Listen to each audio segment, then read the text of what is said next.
What's good, everybody? This is After Dark Sessions with your boy LG Grown. We gonna talk about a couple of things. This is day 3 of the free agency aftermath. Of course, you know, my thoughts and opinion about the moves we made today. Um, I'm gonna be honest. I feel like Dallas did initiative of they made initial picks on defense. I'm not going to say it's the huge splash, mouth dropping picks, but nevertheless, we complained about Dallas for not making no moves last year. So now they made some moves for position wise. You just got to applaud them. Also, I send my shout out, my love to the departure of DeMarcus Lawrence. I'm not going to bash the brother. The brother he played a certain amount of years for us. He did his thing, hashtag D-Law. You know what I'm saying? The brother, was amazing for us.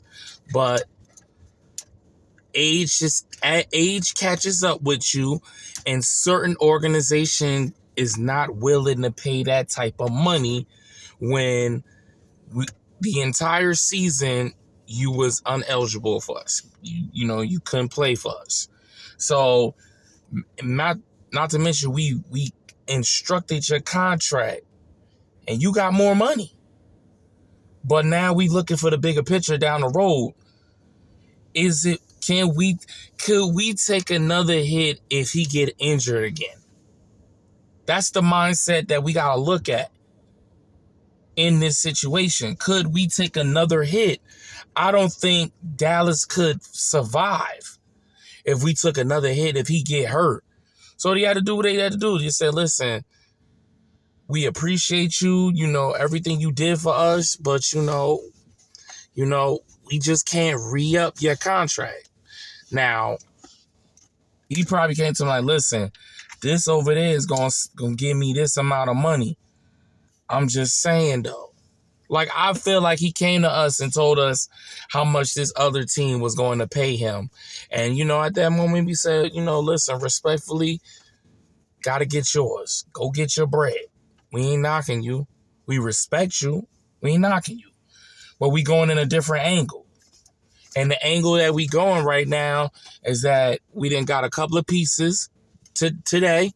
We traded. We got Kaiir Elam from Buffalo, young cornerback. I feel like he can come in there and play a good role in the scheme that Matt Eberflus is trying to do.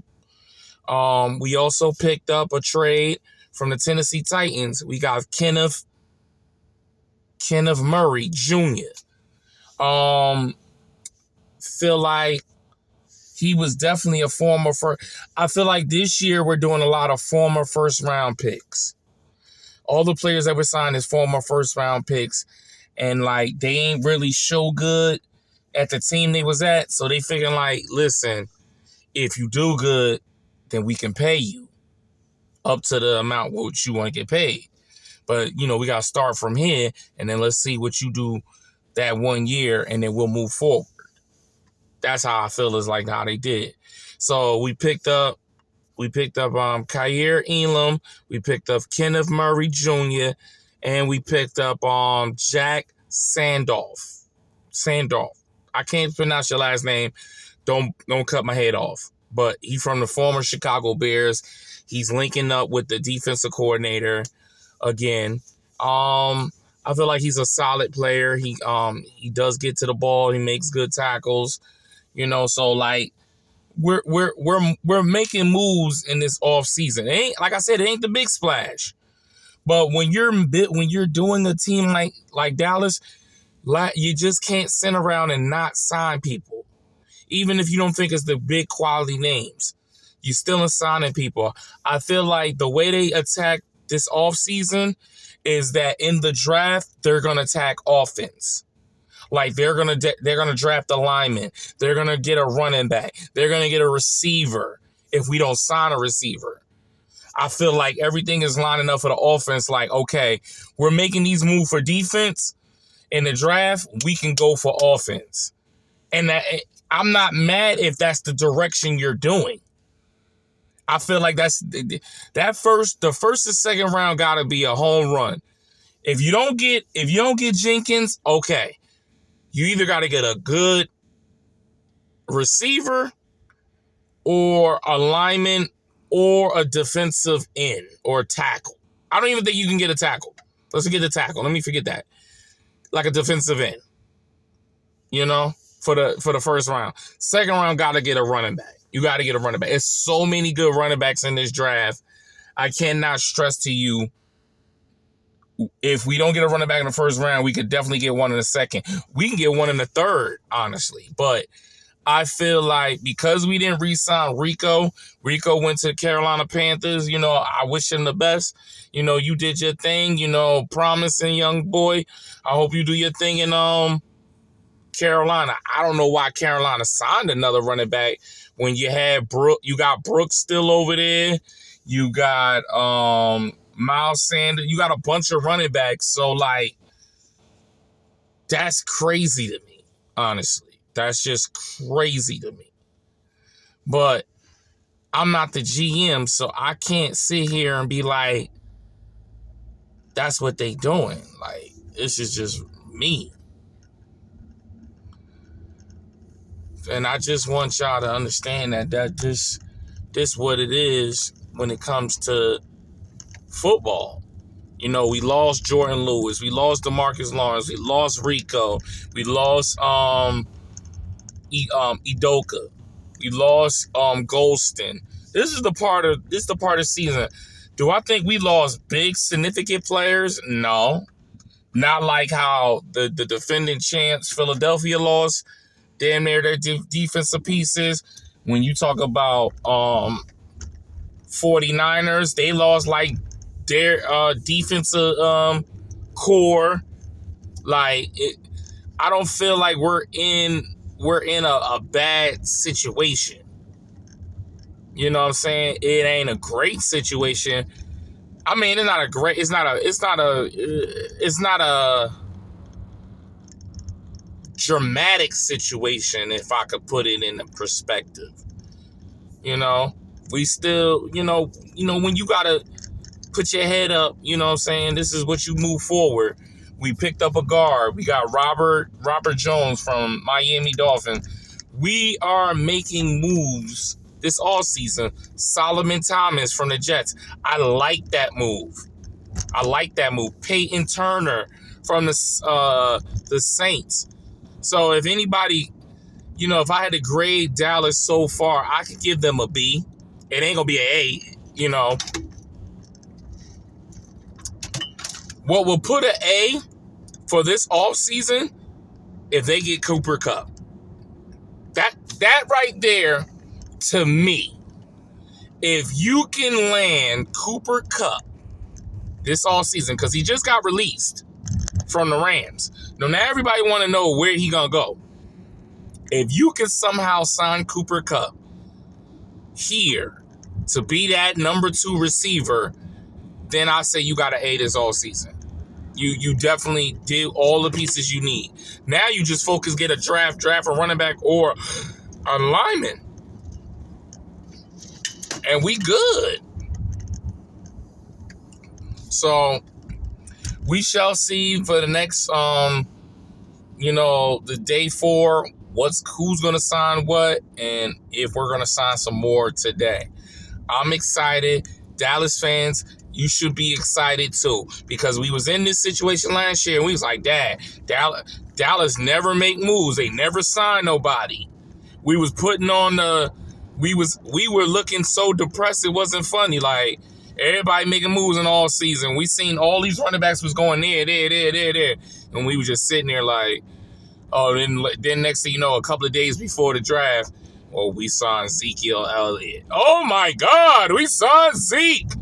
We're back. He's back home. Oh man, they missed that. They missed Zeke for blocking, and Zeke ain't do a damn thing.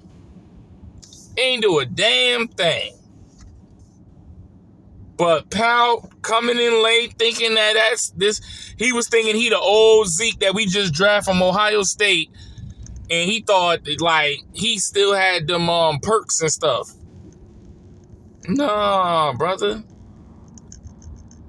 You had perks if you rushed for 100 and something yards this year, and you was killing it in the rush game, bro. You wasn't doing nothing. They were stopping you. They were stopping you. Period.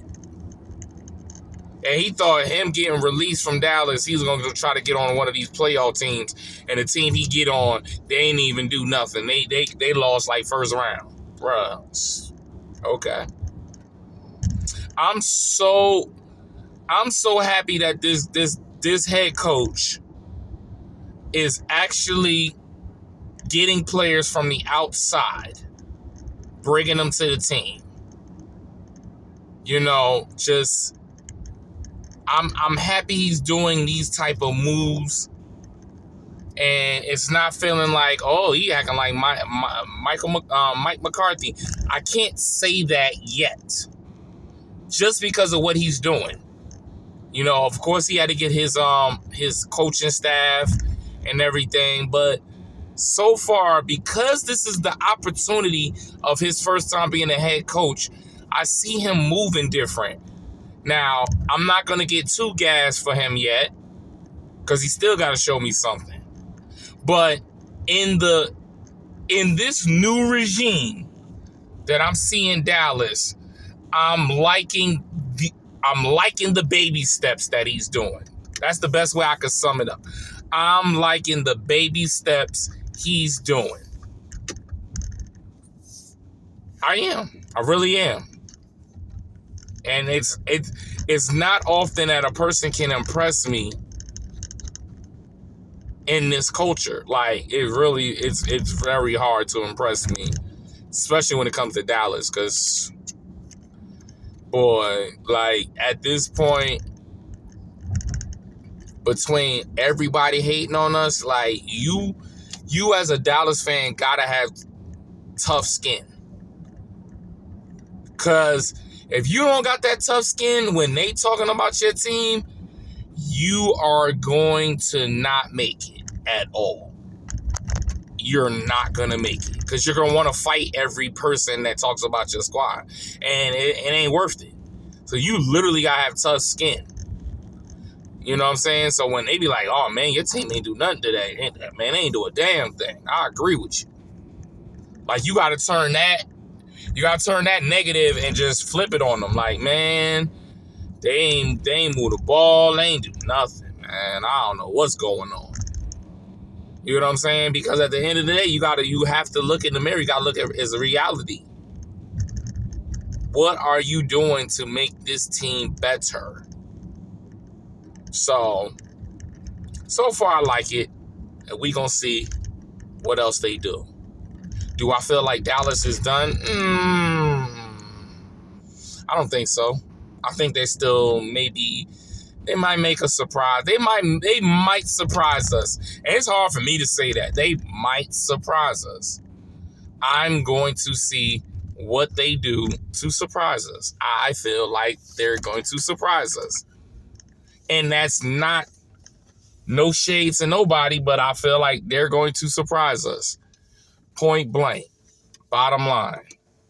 So that's my intake about the whole Dallas situation. Hope y'all enjoyed my take on free agency. I'm out.